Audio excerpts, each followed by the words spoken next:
আসসালামু আলাইকুম। আশা করি সবাই ভালো আছেন। আজকে আপনাদের সামনে হাজির হয়েছি গরুর মাংসের বিরিয়ানি নিয়ে। প্রথমে আমি একটি কড়াইতে পর্যাপ্ত পরিমাণে সয়াবিন তেল দিয়েছি। তেলটা গরম হয়ে আসলে 2 কাপের মতো পেঁয়াজ কুচি ব্রাউন কালার করে ভেজে নিয়েছি। এরপর এর সাথে আমি 1.5 টেবিল চামচের মতো আদা রসুন বাটা দিয়েছি। সাথে দিয়েছি হাফ চামচ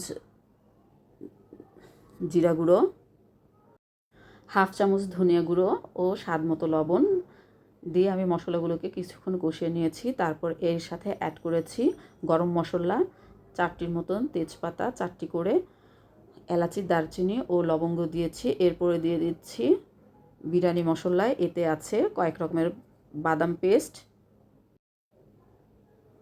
টক দই এবং বিরিয়ানির যে মশলা থাকে জয়ত্রী, জায়ফল ও পোস্তাদানা আমি পরিমাণ মতো দিয়ে বেটে নিয়েছিলাম। তারপর মশলাগুলোকে ভালো করে কষিয়ে নিয়েছি। কষানো হয়ে গেলে আমি মাংসগুলোকে দিয়ে দিয়েছি। মাংসগুলোকে দিয়ে ভালো করে কষিয়ে নিয়েছি।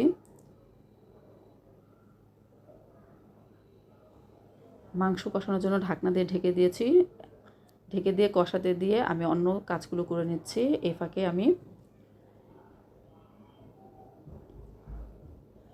একটি পাতিলে পরিমাণ মতন সয়াবিন তেল দিয়ে 1 কেজির মতো পোলার চাল ভেজে নিচ্ছি।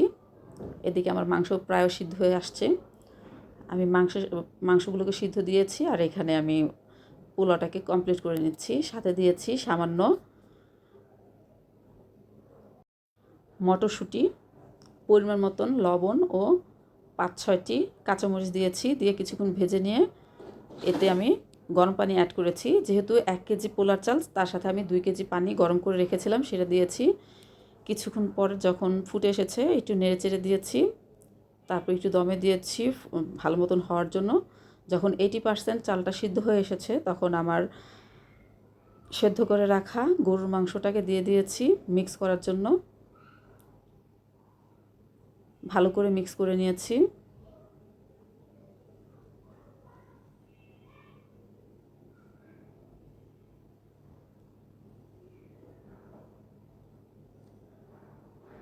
তারপর কিছুক্ষণ দমে রেখে দিয়েছি। নামানোর আগে 1 চামচ ঘি দিয়েছি ও উপরে বেরেস্তা দিয়ে কিছুক্ষণ ঢেকে রেখেছি। হয়ে গেছে আমার বিরিয়ানি।